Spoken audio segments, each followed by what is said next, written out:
coming. Thank you to the classes that are here. My name is Sean McDonald. I'm the director of Neumann Media, and I also teach in our communications and digital media department. And this is Dr. Leanne Havis. She's up front from the criminal justice department, and we are co-sponsoring this event. We're going to start as soon as Captain Turning calls us. He's our 5th panelist, and as soon as he does that, we're going to get rocking and rolling. Make sure that you grab something to eat. Hour and a half is a long time to not eat. Do you want me to just call him? Period.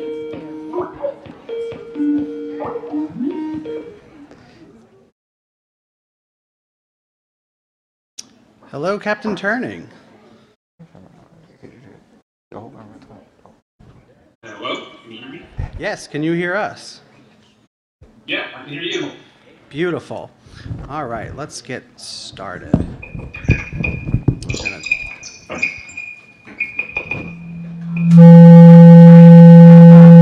Headphones, it might help.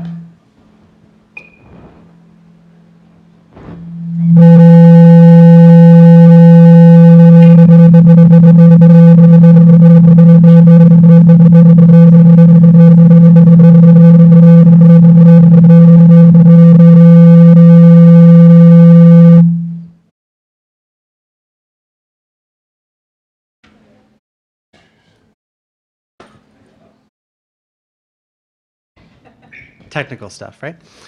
As I was saying, my name is Sean McDonald, and you're probably wondering why Criminal Justice and Neumann Media is hosting an autism panel during Autism Awareness Month. And it's a great question. Something happened to me a couple years ago on March 6th. March 4th, 2016, my son was born. And when we called my best friend, who is a speech pathologist, she was at a conference about autism, and the panel that she was at had the executives from HBO and Sesame Street who were working for several years to create a new puppet named Julia, who is going to be on the autistic spectrum. And we learned that before HBO lets anything go to air, they brought in a panel of people who are on the spectrum, parents and experts, to ensure that everything that they do was accurate. And I thought that was awesome. Well, a year later, my son got into Sesame Street, and Julia is his favorite Muppet. And I really thought how great it is that my son doesn't have to be taught what autism is, because he's just seeing that everybody is different. And she is Julia. She's not autism. She's not the spectrum.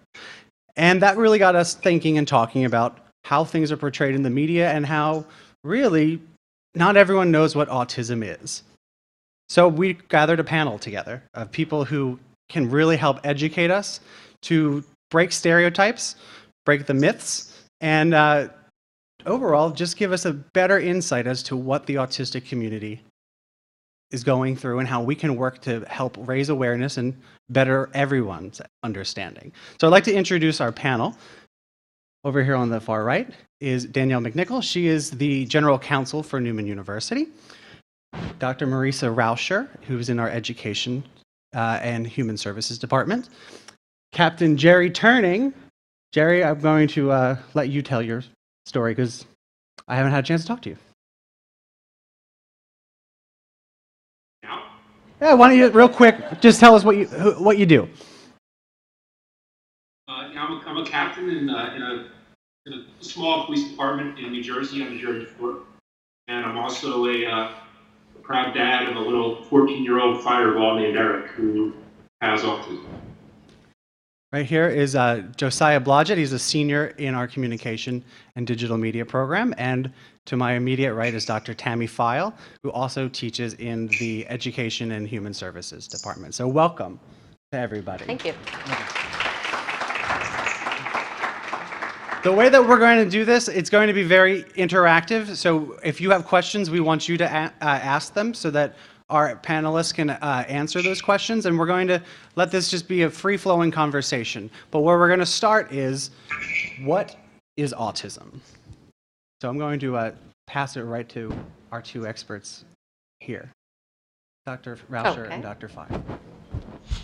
Start time. go right. You want me to start? Okay. So autism is a disorder that affects 1 in 68 children. 1 in 68 children are being diagnosed in the United States. And across the world, the prevalence of autism is increased. There is no cause for autism. We don't know a lot about causes other than the research that's being done now is that there is some research being done that there is some kind of genetic mutation. However, what makes it even more difficult to find the cause and figure out autism is because other people have the same genetic mutations or similar genetic mutations who are not diagnosed on the autism spectrum.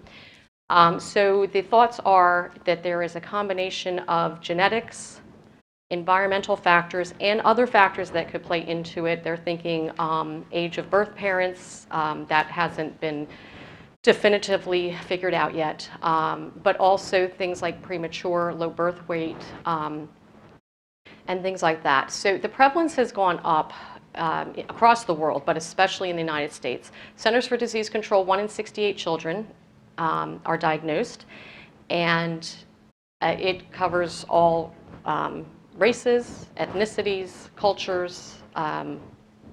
More boys than girls are being diagnosed, and that's been historically correct, that it's constantly been more prevalent in boys. And there's a lot of different characteristics that go along with autism, and I know Sean and I talked briefly before about portrayal in the media, which we'll get to, because sometimes the media portrays all characteristics in one person, which is not true. And Dr. Rauscher, do you want to talk about some of the characteristics? Sure. Yep. Am I on mic? I'm good. Yeah. So that was a great start thinking about that, Dr. File. Brain-based. When we're thinking about it's a neurological difference. Another piece about causation that's very interesting in terms of the current research is the difference between genetic and genetic. And that's what they're really starting to figure out, that for some students, some individuals, some people, it's highly genetically influenced. And then for others, not as much. And yet it's still part of the interaction. So that's mind-blowing because we don't even know what that means yet. And that's the reason that autism is referred to as a disorder and not a disease. We do not completely understand etiology, causation. And when we don't understand causation, then we can't cause something a disease. So I'm hoping today that we do get to talk a little bit about just the notion of disorder or disability. That very nomenclature implies that something's wrong. And I hope that we move towards a conversation about neurodiversity, that this is just part of the human experience and not disability or disorder. But just, if you took a group of people, this is part of the experience, right, on the curve. In terms of features, great softball that you just threw to me, thank you. So there are just some hallmark characteristics that show up in a variety of ways, right? But we think about differences in terms of social communication, social interaction, and oftentimes some type of repetitiveness or restrictiveness in terms of hobbies, interests, etc. Strengths, weaknesses. And I know Tammy, Dr. File will be able to elaborate on some of that as well. The word spectrum, I think that gets lost a lot when it comes to speaking about autism. A lot of definitions or a lot of advertisements or a lot of media portrayals, it's autistic. It's not the spectrum. And that's a wide term. And you were alluding, and I'm going to take the softball and hit it now, that not every aspect of that spectrum happens to every person. And there are people that probably you have no idea that you interact with every day that are falling on that spectrum. So I was going to ask if we can elaborate more about that. Captain Turning, you have a 14-year-old. Your experience with autism is very different from my nephew who is on the spectrum. So could you tell us a little bit about what you and your family have been learning over the last 14 years and how you're applying this into your own work? It's a really good place to start because in the special needs community, there's a wide disagreement on whether somebody diagnosed with autism is actually damaged, broken, somehow affected by the environment, or if they're just wired a certain way and they just perceive things differently. And that's not, it's a pretty controversial topic. With my son, my views on it have evolved. I think it's pretty typical that when a parent gets a diagnosis from their child, you do instinctively fix it. You want to make it better, and I think that applies to dads especially. You have this instinct that my son is different, that he's affected by something, and I have to fix it. As he's grown older, and now that he's 14, and I think the evolving has been mine, it's not as much his. I don't really feel that way anymore. Now I tend towards the side that says he's wired a little differently. He has a gift of seeing the world differently than most people. And my job now is not to fix him, but to educate the world about him and people like him.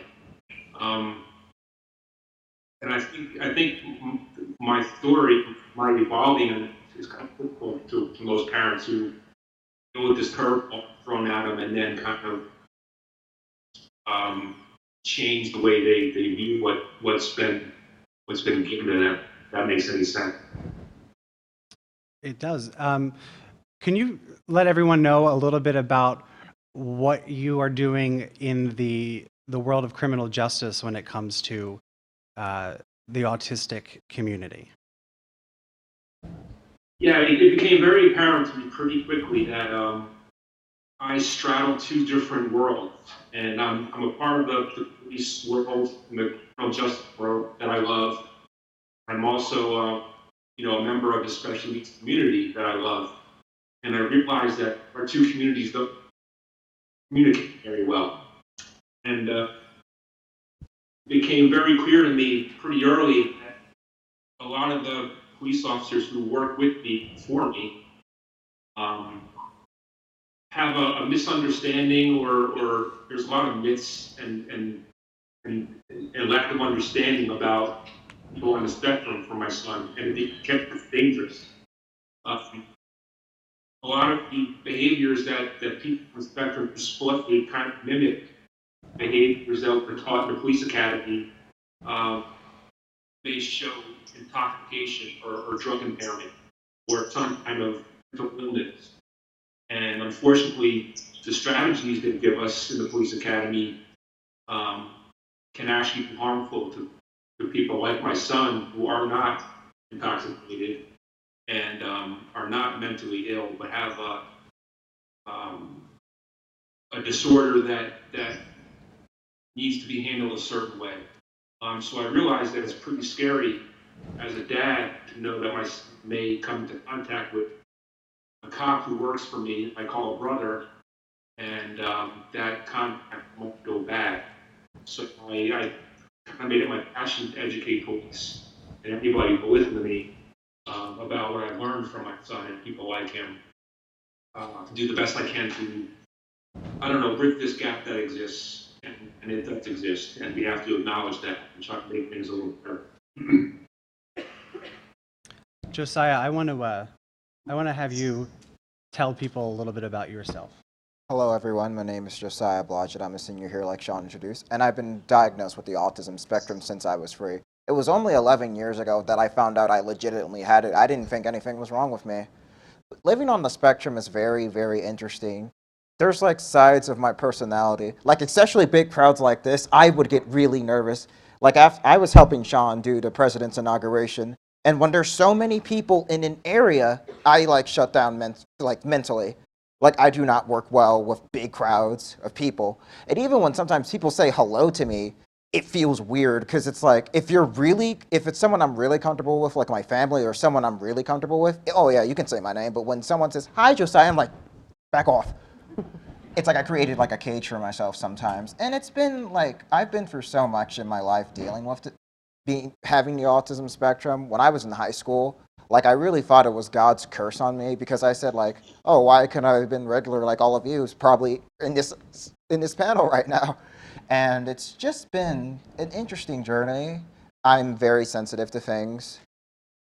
I'm pretty knowledgeable on things, and I remember things very well. Some people can't even remember things that just happened within a day. I can remember things from like probably 15 years ago and still recall it like it just happened.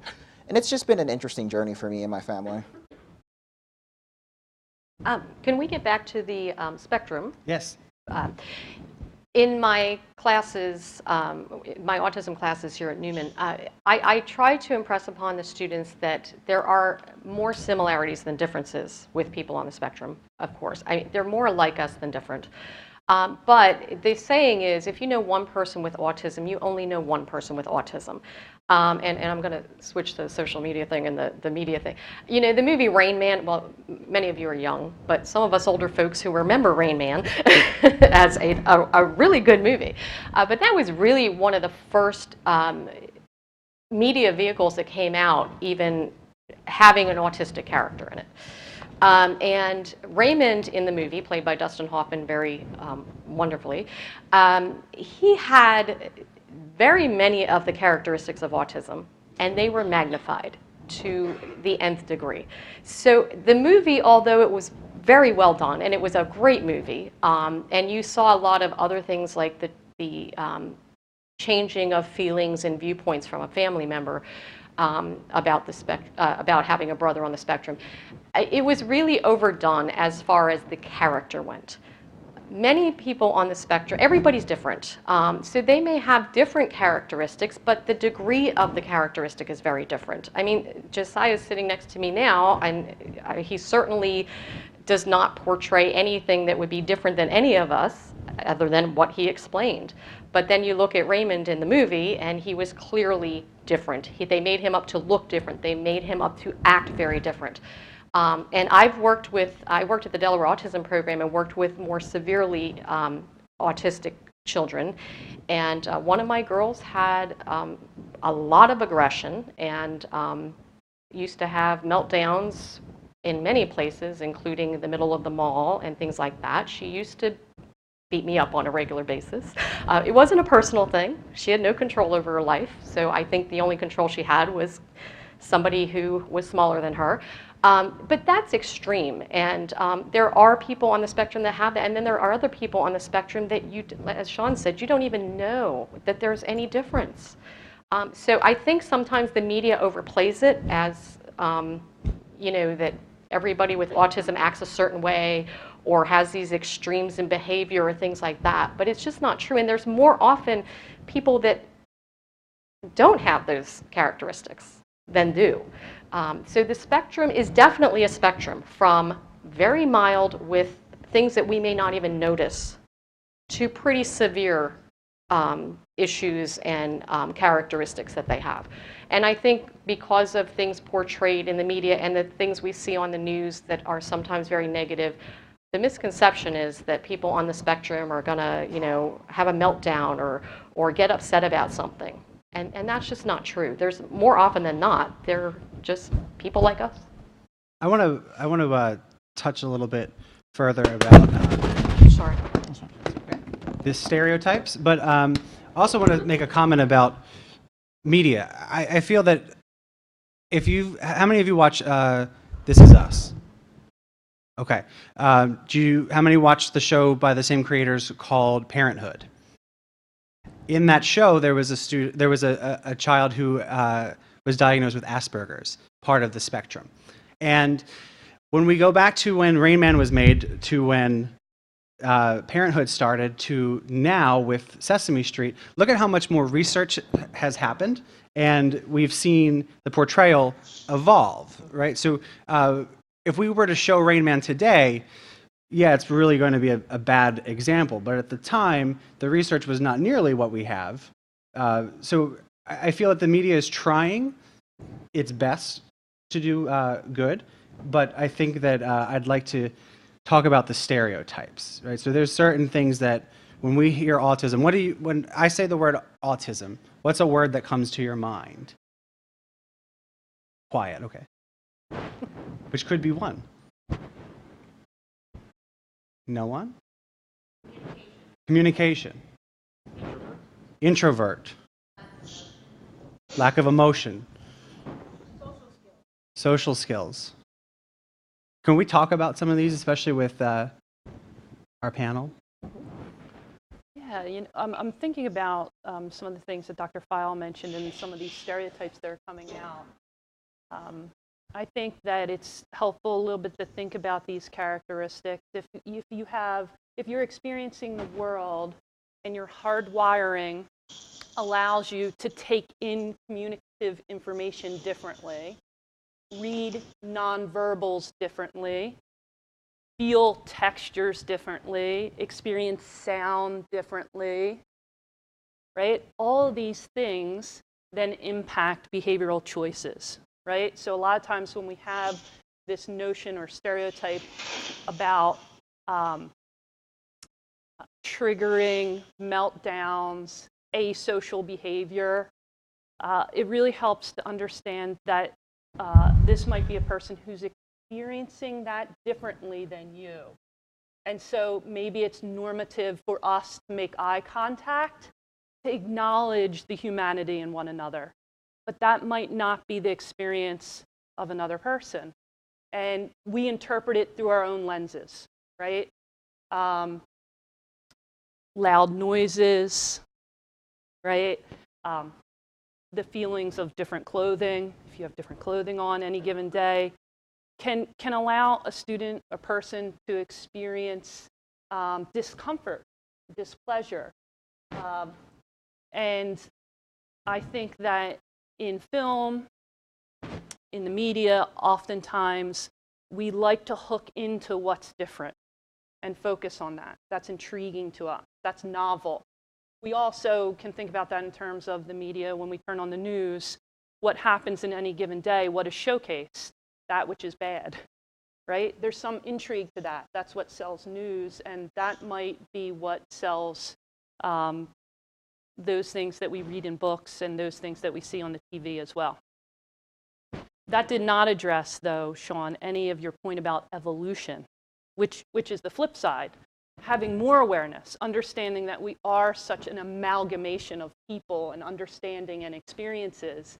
And so therefore, when we grow up with Julia, then we don't regard that as other. And then we see more metered, fair representation of who people really are when we're looking at different films and shows. And I think, and historically, people on the spectrum were excluded from education. Public schools did not accept children with autism. They were often educated in private school, private special ed schools, institutionalized, kept at home, and the federal laws had changed it to that we need to include children. It's a right in the United States of America to have a free public education. And I think because that people on the spectrum were not necessarily included in the educational community and the general community at large, that there was no awareness. And the awareness that was there was only the negative things that people see. I've seen more neurotypical kids act poorly than my autism students, and they know better. That's a terrible thing to say, but that's how I felt a lot of times. My students may have not known better, but they did. But I think historically, because they were sort of hidden away and not included, and that's where, and I certainly wasn't putting media or anything down, but the evolution was there was no awareness. because they weren't included in society. And as that movement started, and yes, we will include them in education and in society and have them be in community and in, doing hobbies and sports and whatever else we do in our lives, that all of a sudden we did focus on the differences more often until we realized that, there's so much more alike than difference. And I think that's where media is evolving with all of the push for autism awareness and taking even a step further. Everything's autism awareness, but it should be autism acceptance, as it should be with anybody who has a difference. And I think the media is really coming around with our programs like Parenthood, and This Is Us, and especially Sesame Street, to help educate people that, yeah, you know what? Everybody's living together. Let's accept each other and accept our differences. Believe me, we're all different. And it shouldn't be that certain members of society are sort of shunned or locked away or not allowed to participate in things. And that's the way it was in the past. So we've come a long way. I want to go to Danielle because I wanted to talk about ADA. Yes. And also the legality part of this. As Tammy was saying, it's evolved. Making sure that there are programs, there are ways to include everybody.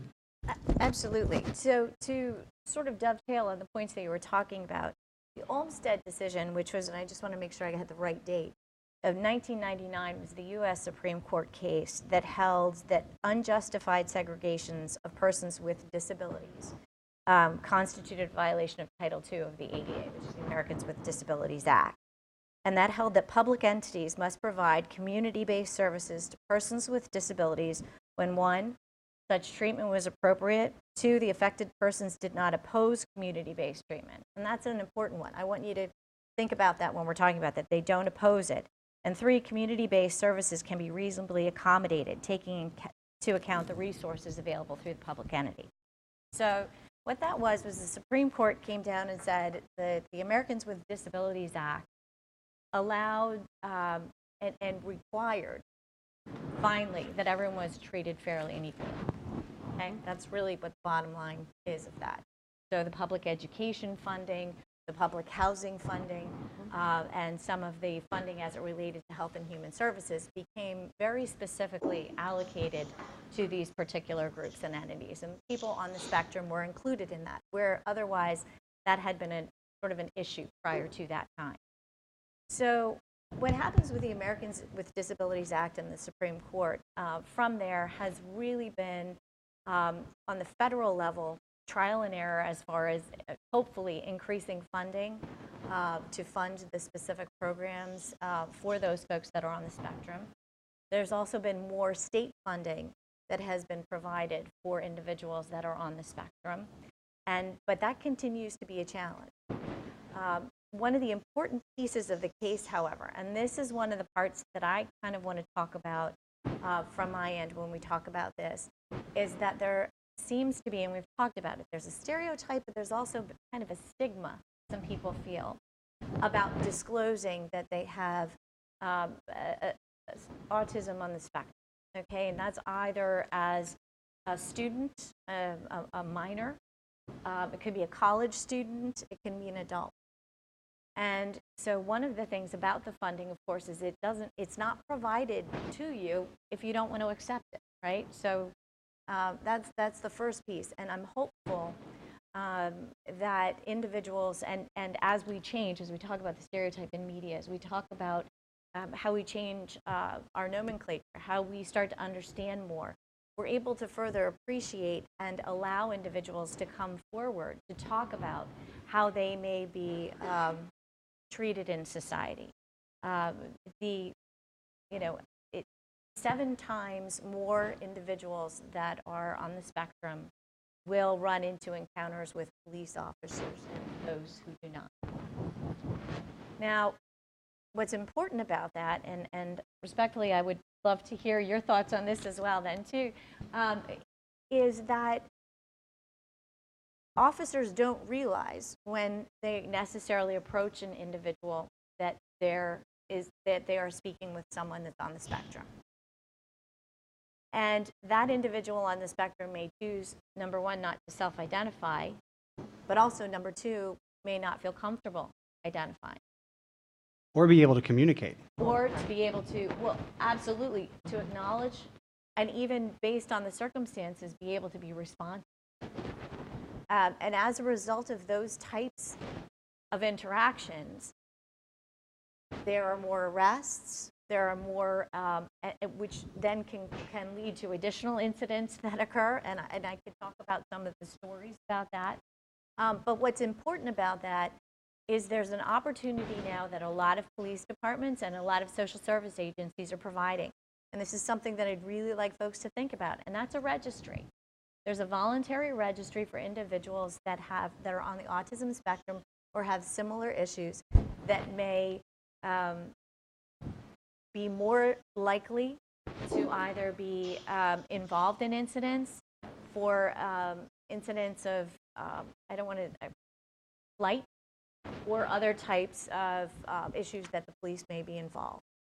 Those voluntary registries, and the reason why I think this is something that people should take a look at, again, the person has to agree to do it, but if they do, the police officers know the adult for them to contact, or a person to contact for them to assist them during a retention.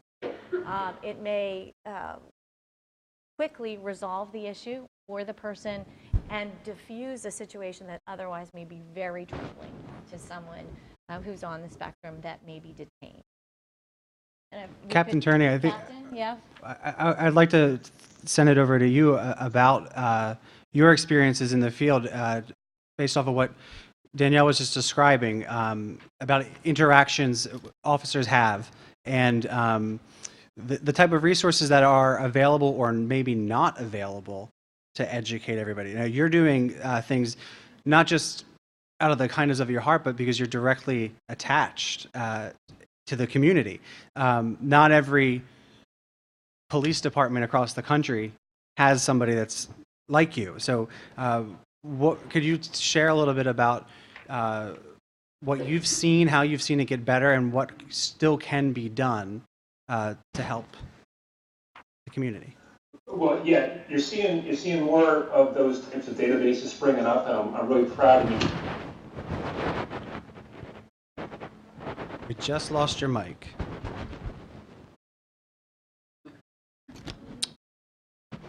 We don't have you. We can see you, can't hear you.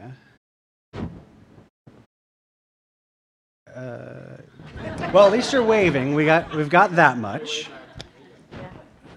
Did something get unplugged? It sounded like something got unplugged.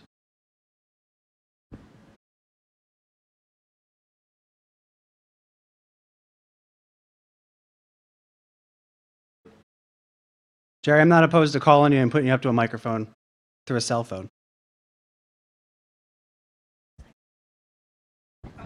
Is that a yes? Okay. Yeah. Just showed his cell phone. Leanne, do you have his number?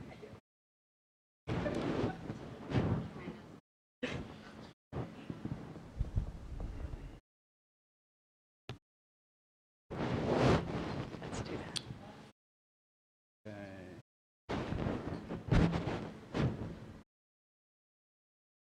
Here we go, Jerry. At least you can hear us. Can you hear me? Hey, whatever works, right? I just said the most earth-shattering thing, and you guys missed it. Of course you did. It was absolutely brilliant, and you guys just missed it. No, okay. Well, what I started to say, and I'm sorry for the technical problems. Why don't you mute your computer? Yeah, I just muted mine. Okay. Cool. You're seeing more and more of these databases springing up, and they're fantastic. And in New Jersey here, I'm really proud of the one they developed. It's completely voluntary, and the caretaker can sign up their loved one. And it's more than just identifying information like height and weight and basic things like that. They're actually allowing us now to put in details about the individual, like what they enjoy, what they like, maybe some areas of interest they might be drawn to. I mean, really, really important details that the first responding officer or the paramedic or whoever's responding can actually use to establish some kind of rapport, or or just more than just the basic identifying information. But that touches on a different kind of area. It's I don't know why I keep unmuting this. And that is what we're finding is it's frustrating that parents aren't taking advantage of it. And I think that speaks to the stigma that somebody just mentioned. I think a lot of parents really have a fear of putting themselves out there and having their child or adult loved one labeled and being identified by the police or society in general. And it's been a real frustration that we have these fantastic programs now, these registries, and more and more families are not taking advantage of it for whatever personal reasons they are, and it's something we really have to address.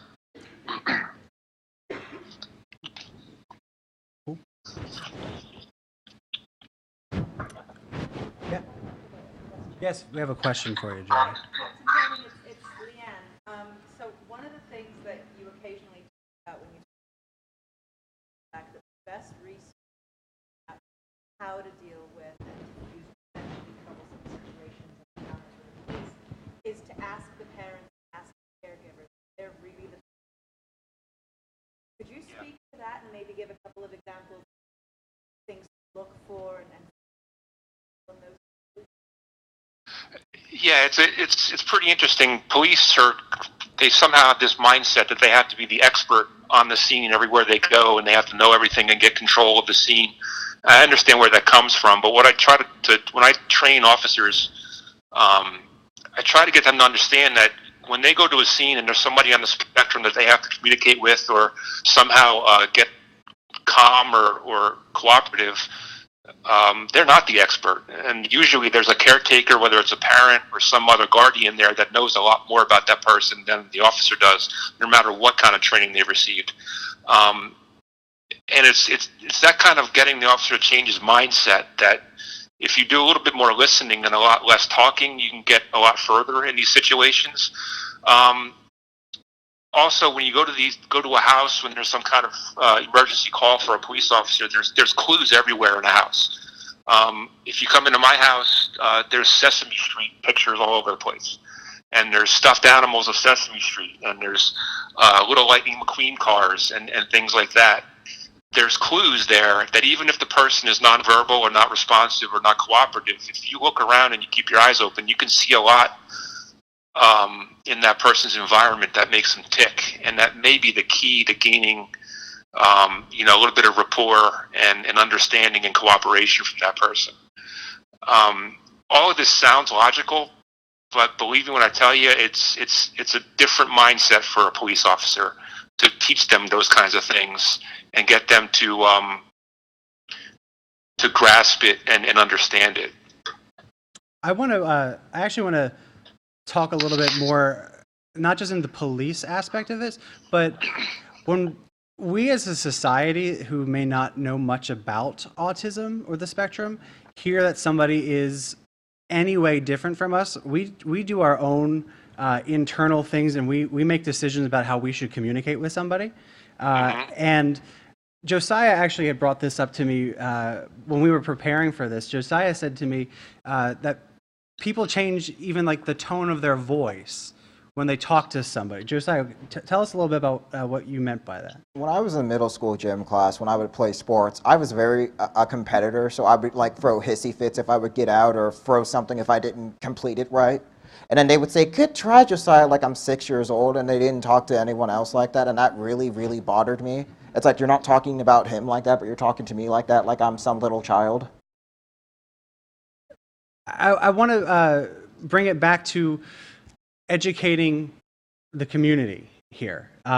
We have a lot of great resources available to us, and most of us only see things either through a screen or from somebody else talking about it. And I want to maybe get some, the tips is the wrong word, but how can we as a society better communicate with those that are on the autistic spectrum or in that community. And I'm going to open it up to everyone on the panel. So whoever wants to chime in first.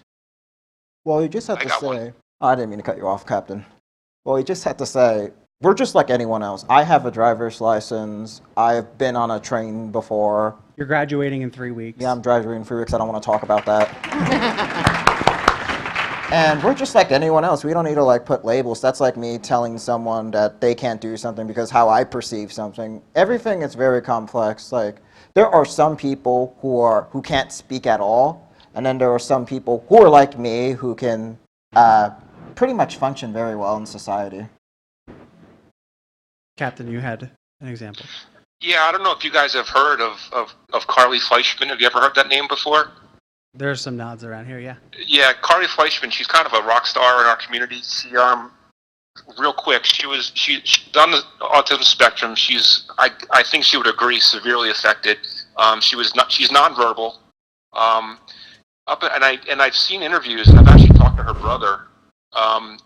And her dad gives a very compelling interview that you really should Google or find it on YouTube. And he says that up until she was, I think, 11 years old, because she was nonverbal, they spoke about her while she was in the room like she couldn't understand.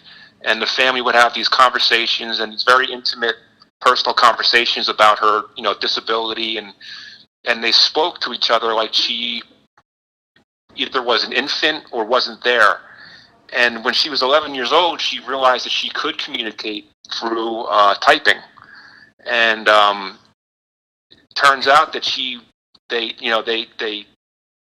went with that, and she's actually written, I think, 2 novels, and now she communicates very well. She has a sense of humor. She has a great sense of sarcasm. And the compelling part about it is her dad realized when this started to come out that this whole person was inside of his daughter that he had never spoken to, and he was getting a sense of her personality. He realized that all of this time while they were speaking about her like she wasn't there, she was understanding everything. And she was internalizing these things that her parents were saying. And it's not that they were bad-mouthing her or anything, but to come to the realization at some point in your life that the person you assume doesn't understand you really gets a lot more than you thought they did, it's very humbling as a parent, and it's a trap that I really try to avoid.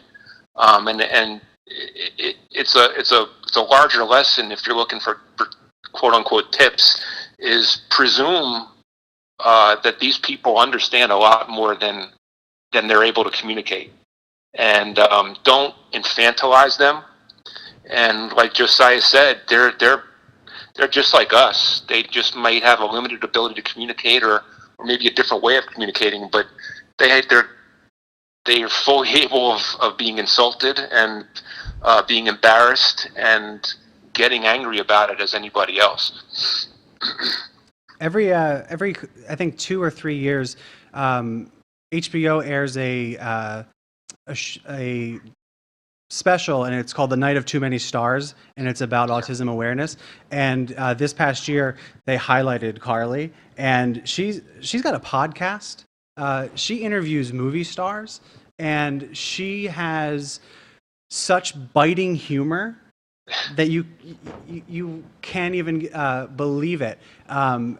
And you see her using her technology to communicate, and it's really incredible because at first when you look or you hear something different, like a computerized voice, we immediately go to a negative and we try to self-correct. But then you see that the humor is just the same way that you and I would joke, or you would read something that she wrote and you would never know that she can't actually verbalize. There's also a book, it was written by a 13-year-old Japanese boy who is on the spectrum, and it's called The Reason I Jump.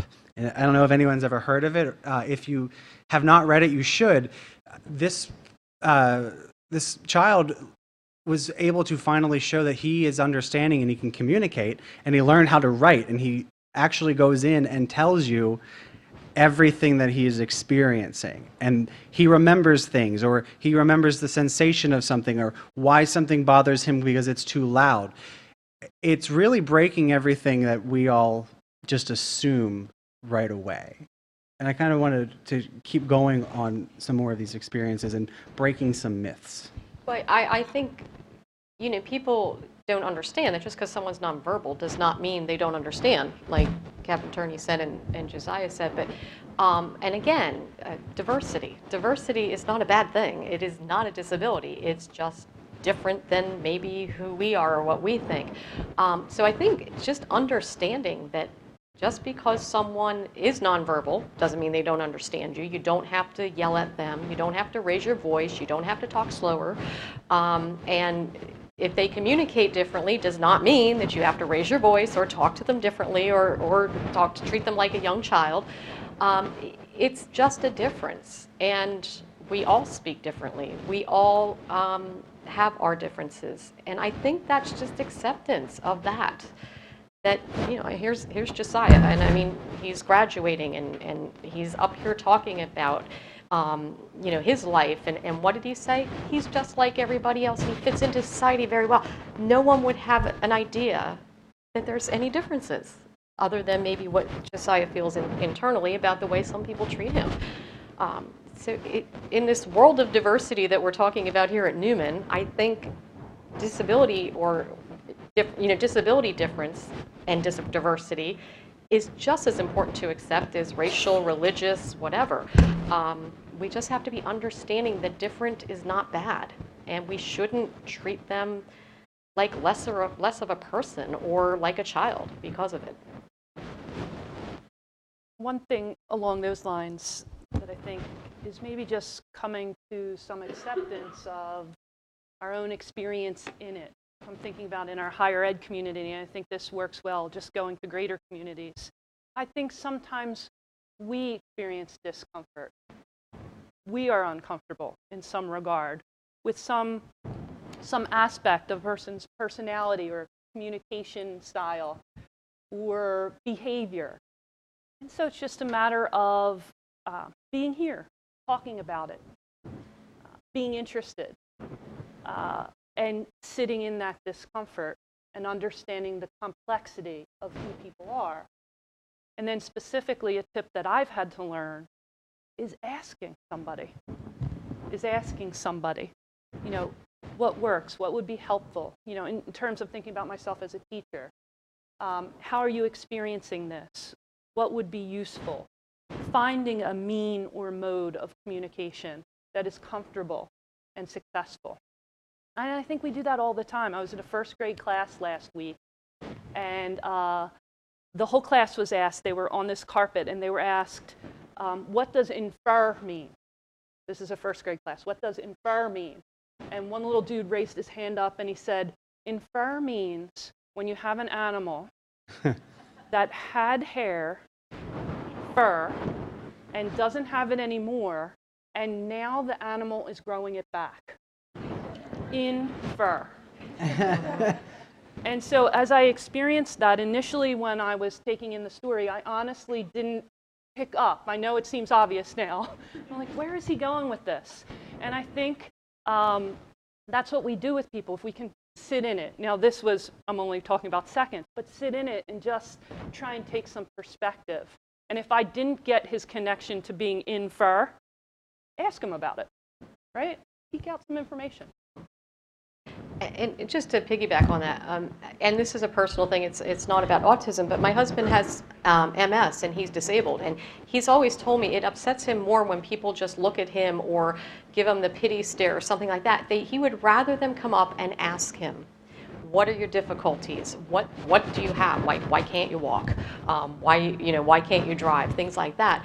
It upset him more when people would just kind of ignore it or look at him in a way that made him feel inferior or different. So yeah, have an open mind. I think people with disabilities are willing to talk about it. They're willing to tell you how they feel, what they need, how they want to talk to you about it oftentimes. And I learned that through my husband. As long as I was a special ed teacher, I learned it through him because I never realized how much it bothered him that people wouldn't ask, and his mother was one of them. She used to ask me, how is Mark? What's going on? Like, ask your son. Just ask and be open to talking about it and trying to understand it from the other person's perspective. I totally agree with that. And I got to say, as a dad, it's hard to explain. The most wonderful feeling I've had in this whole crazy ride so far is when one of my friends actually expresses genuine intellectual curiosity about my son, without pity, without any kind of judgment. Just why does he jump like that? You know, really genuine curiosity, and to be able to explain that is actually a gift my friends give me, and I've actually been able to really it tells me who my real friends are when they do express that curiosity, you know, out and really want to learn about my son. And it's hard to explain to somebody who hasn't experienced it, but I totally understand what you're saying about your husband. It's real, and it really is a way to break that barrier. I think terminology is also a big part of this. When we hear disable or disability, we immediately go to there's something wrong.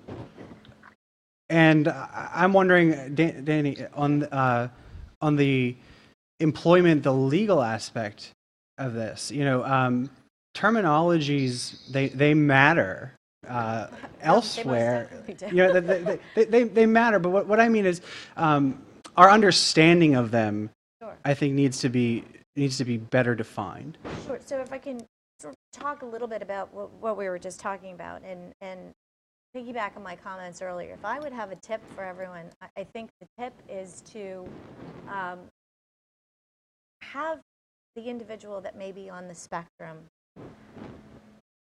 discuss what their plan is. And what I mean by that is if they can, if they are a college student, if they're an employee, if they're dealing with different issues, so that in advance they have someone that they trust, that they have conversations with to determine whether or not they feel comfortable sharing that they have a condition that would allow them to be under the ADA.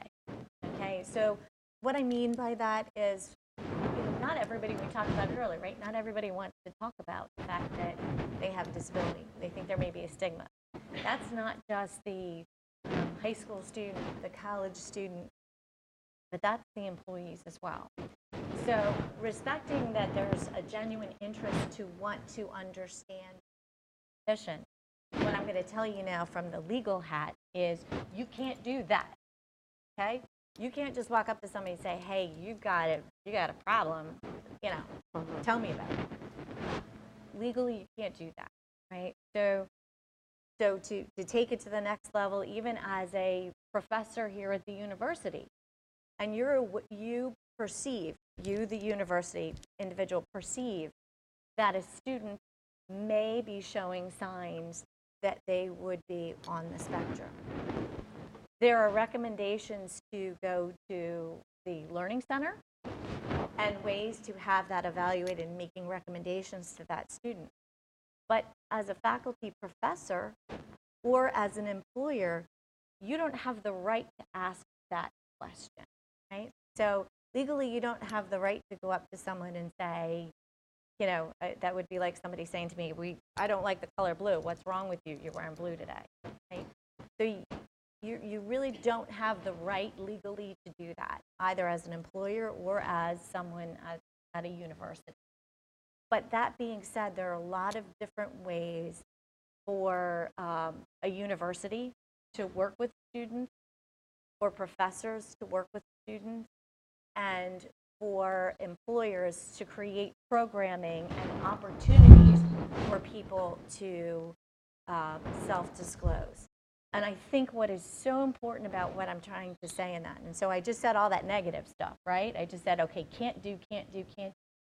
But the creation of an environment to allow people to work collaboratively with their professors, with their students, and with their coworkers and supervisors is a critical function that can and should occur to allow people that are on the spectrum to be successful.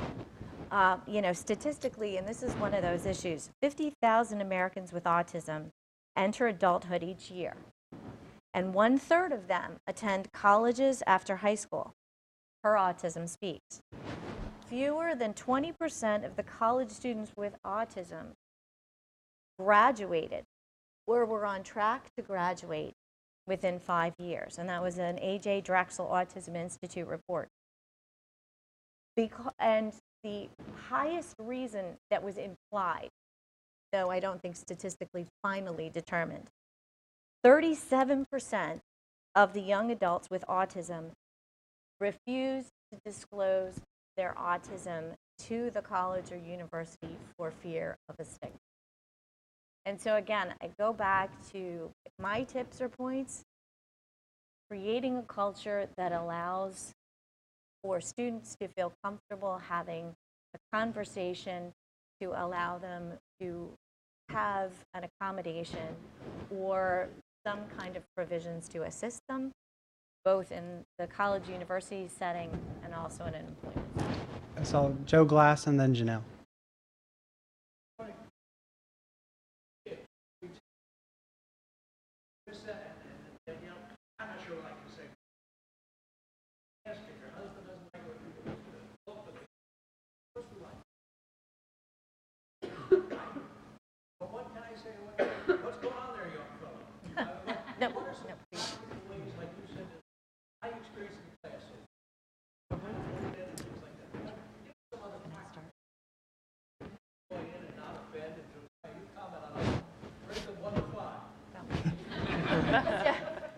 So if I can start, the first thing is you can't ask someone if they have a disability.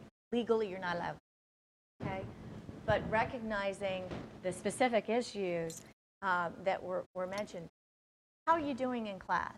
That's a reasonable question that you can and should ask of every student. That has nothing to do, or a student that may be experiencing challenges in the classroom. And then providing opportunities through, again, Maybe I can I can sit down and talk to you? Can we have, maybe talk to you in the office about different opportunities, going to the learning center, and certainly the professor should speak more to that than just me on that. But those are the certainly things that I think that are reasonable outreach that we should be providing to every student. I think Dr. Glass probably knows this more than any other human being on campus. He starts all of his spaces and places with relationship. That's who and what you are, right? So you ask people about what they're interested in, what they did this weekend, what are you working on? And so those fundamental components of just being human and connected to other people and being interested in what somebody else is interested in, starting from a place of connection. And I would also say it depends on really the person. I can understand why a person wouldn't disclose that. For a person who's kind of more introverted, it's like, oh, I'm bringing too much attention to myself. But some other people are just very open about it, and they'll listen, and they'll speak up about it when they feel comfortable to speak up about it. And I think, we get some good information if the autism was disclosed through Vince's office. And we get some information there, but just it's like we with any student that we have here is, what can I do to help you? What can I do to make things comfortable for you in class? What can I do to help you? Is there somebody you'd like to work with in a group? Somebody you're more comfortable with? It's not necessarily you go up and say, hey, you have something wrong. What can I do? But just like, yeah, really. It's just, what can I do to make your class experience better for you, more comfortable, things like that. Is there any help I can give you to prepare for class beyond what we're doing?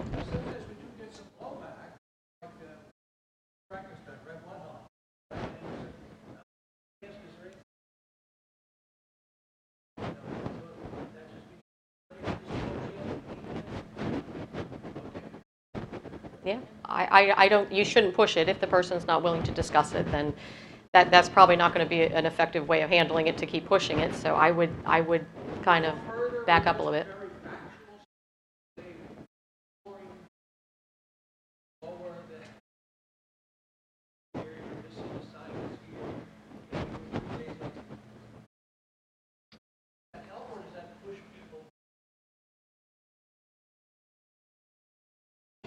Again, we have to treat students the same, and we would do that for any student if we had concerns. I mean, we reach out to other professors if there are advisee and we have things we need to discuss.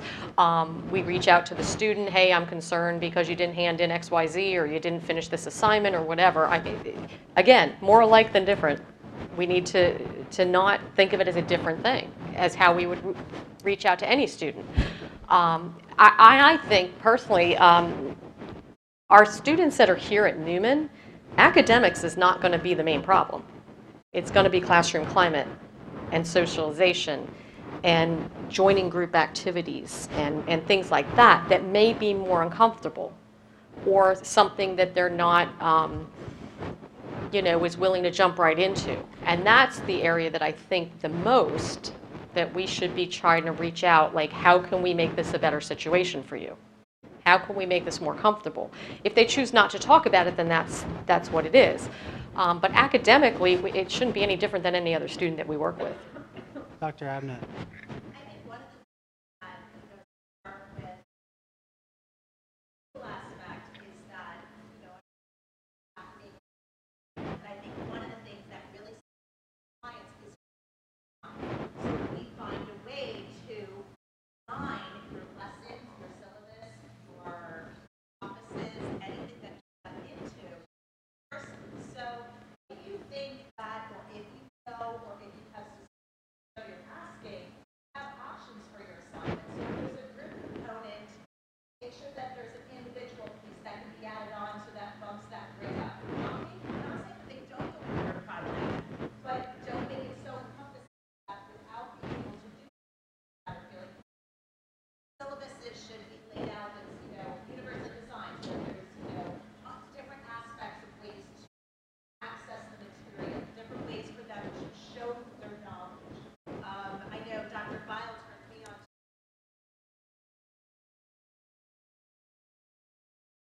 special elementary schools is choice board. The idea of, okay, there's choices of assignments and one might be something using video equipment, one might be writing. So the product that they have offers options so that every student can find their, as long as they're showing them learning, have some options for people that would feel more comfortable. Standing in front of the room and everybody having to give multiple times in a semester, that's a major component of training. That would hurt that, but it has nothing to do with them not knowing knowledge.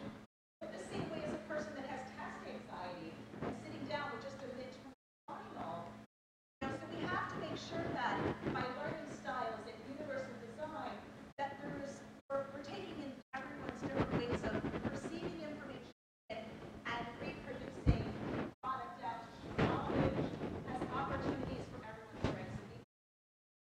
So the easiest ways, without asking direct questions, cover that. Very Can I nice. add something real quick? Sure. This is way out of my depth. I haven't been in a college classroom in a few years, but as a dad again, I would ask that you lower the bar even further and just start off with just don't do harm. And what I mean by that is understand that if you see a student in a classroom and he's fidgeting, or she is clicking a pen, or they may be coming in with maybe a racquetball that they're squeezing, or chewing on a popsicle stick. What I've learned is that may be more than just an annoying habit. If they've reached college age and they are functioning on a university, they have established their own skill set and techniques for calming themselves and soothing themselves. And we haven't spoken a lot about it, but a lot of this disorder is sensory processing. And I know, I'm looking ahead for my son, and I know that if he, God willing, makes it, to and wants to go to college, he's going to have to develop coping mechanisms to be able to sit through a 90-minute lecture. And he's going to be fidgeting in his classroom, and he's going to be bouncing his knee, and he's going to be clicking his pen. And those things I've learned, they have a real biological function for us, and we all do it. I'm sitting here watching you guys, and this kid's been playing with the string on a sweatshirt for a while, and The young lady has her arms folded, and I'm sitting here playing with the cord on my microphone. We all do it. With people on the spectrum, it just may be more. And I think the worst thing a professor could do is, tell them to sit still, or they're being a distraction, and embarrass them for it. Just understanding that there might be something else at play besides them being disrespectful. I think that's a good first step to start, this acceptance part of this. Gene. So, first of all, I'd like to compliment you on putting this what you've done, but I was hoping to come away with politically correct speak and definitions to be educated. Asperger's, autism, spectrum, you're somewhere on it. So, in speaking to people about this topic, is it right to say Asperger's? Is it right to say autism? And where are you? How do you talk about it? Well, that's a great question. If anybody would like it, we have the DSM criteria that defines autism spectrum disorders. If you'd like it on the way out, we have a yellow sheet up here. And essentially, it's interesting, right? Language evolves and changes. And so how we speak about it now is we have a person who has an autism spectrum disorder, right? And this is the most recent language that we're using. Disorder is negative. Right, and disability is negative. And our language is just loaded with stigma. So to the last segment that we were in about self-identification, there's a lot of history behind a person believing that there is stigma. Just the words we're using show stigma, disability, disorder, right? Not ordered, not able. And so that's challenging. We've seen some evolution, right? On the federal level, the category of difference that we used to call mental retardation is now referred to as intellectual disability. We strongly emphasize what we call people-first language. And so we don't talk about our autistic friends, right? We talk about Danny, right? We say people's name. And then if it's needed in the context to do some descriptor work and sharing, we could say Danny's on the autism spectrum and she has this particular interest, right? But always leading with that people-first language. Asperger's, in the DSM-4, the previous version, we had similar yet distinct related disorders under the umbrella. So autism disorder not otherwise specified, Asperger's syndrome, several under that umbrella.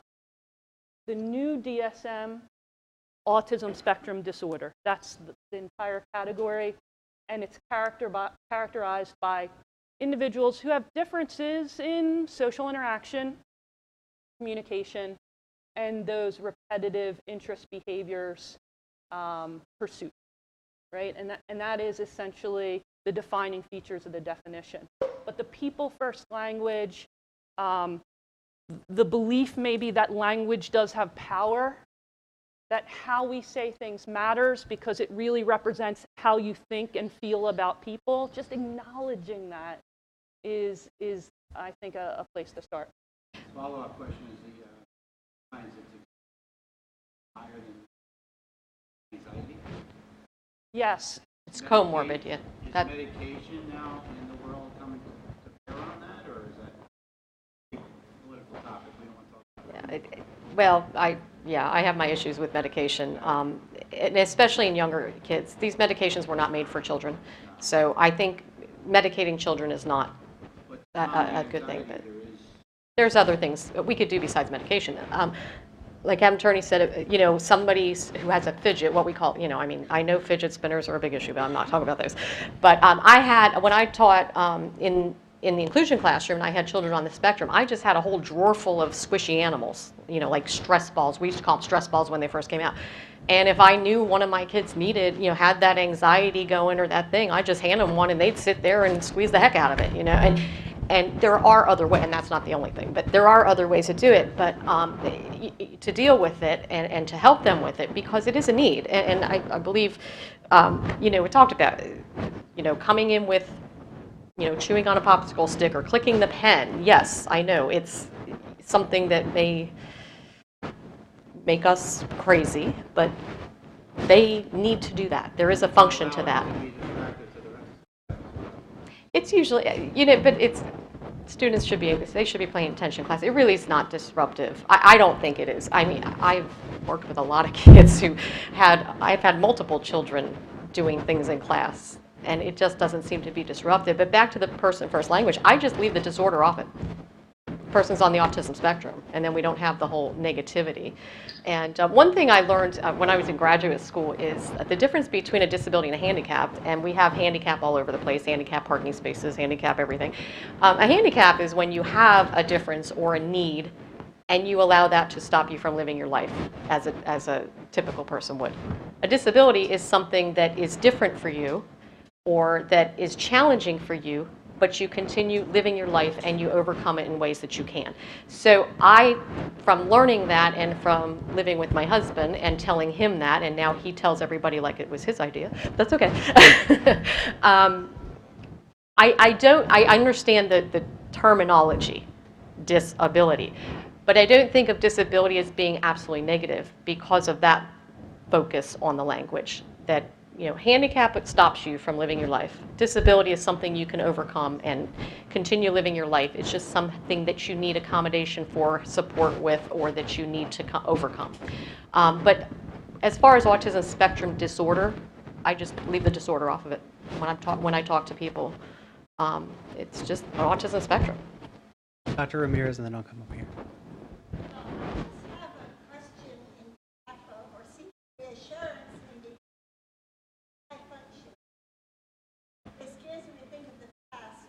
It would be obvious if someone was so disruptive that they had to be in an institution. There must have been so many high-functioning people who were punished for being naughty or acting out such as this. And he was 8 years old, and he's brilliant. Just his little brother. The names of all planets in order. All of his deep-sea fishes. But he does have some occasionally gets. Suppose this doesn't wear off, with all these horrible principles, some people have actually been, instead of taking away guns, we should lock up all the maximum, or they're going to go out and shoot. Daughter started hearing a child with not a small maximum limits someday. Is somebody going to do that? Or now I just got a new idea. I never thought of it. This man may get arrested because he acts out or he should do something in a public place. And that really scared me. I hadn't even thought of that. I guess okay, but if we find out first that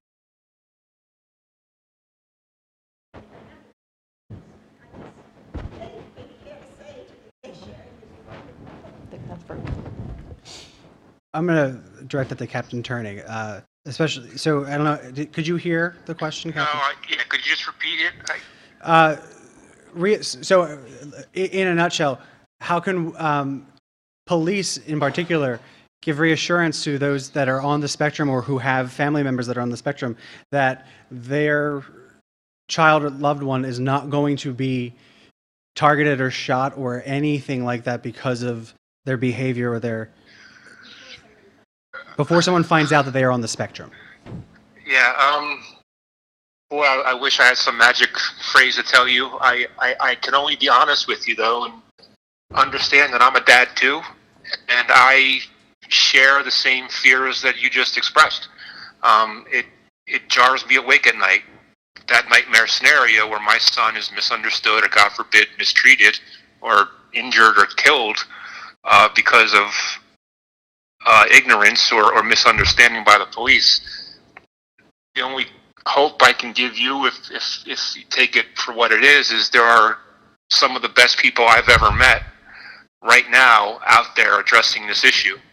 I think it's a two-pronged approach we have to take. I think part of it is just nuts and bolts, grinded out training, with PowerPoint presentations and going to every police department that'll have us and explaining what these amazing people are and what they're not. And I think the other part is getting parents to understand that this isn't a passive spectator sport, and the parents have to take the same mentality of advocacy that they have for their child when they, parents go to war against school systems and doctors and insurance companies, and they advocate for their child, and they learn that skill pretty early on.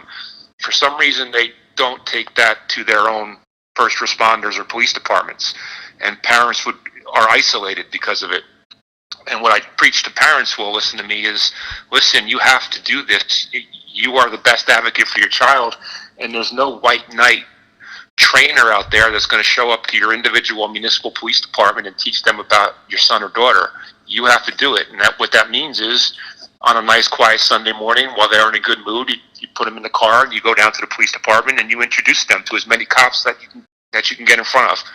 And just that 10-minute interaction will do more good, I believe, than any 90-minute lecture that some expert with a number of letters after the name can provide. No offense That's, to you guys. Yeah, no offense. I truly believe that, and I think that's the way to address it. And understand that it is a problem, and there are very good people trying to conquer it. And I've seen, as a dad, I've seen it become a lot better now than it was, 5-10 years ago. We have time for one more question, and then you had. And then So we all like consistency. We're all creatures of like how that is. So I guess I was wondering when we're trying to change classrooms that set up failure in the real world when you don't change, aren't going to mend. Oh, then I would just say just try to adapt to it. Sometimes I even have trouble with this in my own life. I've noticed this about myself. Some people may take longer, and some people like me who pick up on things very quickly can adapt to something. So I would just say it really depends on the person. Annie? I would say for classrooms as well, here, and I'm going to sort of pat Vince and others here and our fantastic faculty for how they work with students, again, that self-identify, right? The information comes in, it's confidential. Vince's office, he can't share with anyone what disorder anyone has. He's not allowed to do that by law. But what he can do is say, okay, here are all the ways that we can help. Do you need to take longer to take a test? Do you need to go into a quiet room? How's your note taking? How would you like to be tested? If there's going to be a test involved. Do you need a computer? We work Neumann works very hard, but a lot of places do. Workforce as well. How to accommodate the experience. Now, it has to be a similar experience. You can't change what the core requirements are of the curriculum for it, or as an example. But what you can do is you can make it a more interactive. And again, going back to all the points we talked about earlier, to comment and say, hey, how you doing? How can we help? What'll work with you? Because our faculty, we just get, here's what your accommodation is going to be, right? And the faculty, 100% of the time, is able to and works with students. Do they need a break in the classroom? And so that's the student's entitled to that break if they need that. And that's what we want to make sure that kind of open classroom experience and opportunity for success is available. But again, I'm going to go back to I'm going to keep saying this. That's only for those folks that will self-identify and let the help occur. And they're going to have to put some trust and faith into the university that the diagnosis remains confidential, and that the faculty is going to appropriately follow the directions that are provided by the university to assist that student.